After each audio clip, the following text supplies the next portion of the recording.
So you're also accused of selling the country's passport during your reign. Why? When you say during my reign, when you were in power. Not when I was liaison. I only got involved with the passport because I was the liaison over the Ministry of International Affairs or Foreign Affairs. Put the way you put it, it gives the wrong impression, like you take a piece of document and you go stand somewhere, it costs 10 leons, can you buy it? No. We have programs like that around the world.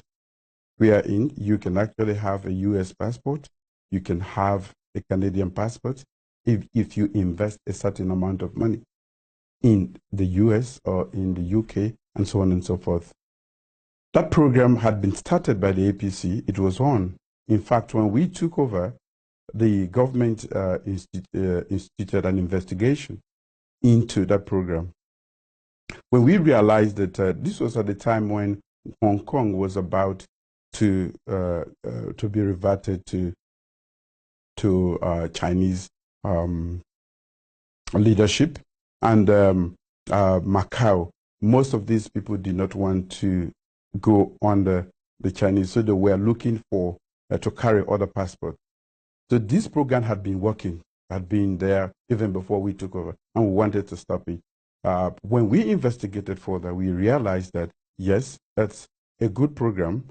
The details of it, I cannot go into it. I was directly involved. It was under my supervision, that particular ministry, and that program, we decided that it should continue. Why?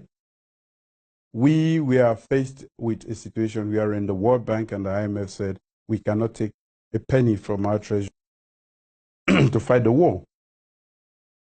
In the middle of one of Africa's crudest wars, we were not allowed to take any money to fight, to defend ourselves, talk less of the country. It was easier using the proceeds from that to buy arms and ammunition, and that was how some of us got involved with that. It was not as simple as taking a document, national document, and selling it. So it was about raising money? Of course. We used that for arms and ammunition. I refused talking about this for a very long time because especially at the time when they started talking about it, because it's a matter of national security. The RAF would have been happy to know that we didn't have money, that we were even selling our own passport to buy arms and ammunition. That would have been a breach of national security. So for a very long time, I would just keep quiet when people talk about it. I wasn't involved. It was not during my reign. I was in charge. I was at the helm of this nation for only 3 months. But of course, I was in charge of the ministries of finance and foreign affairs, under which hegemony this process went on.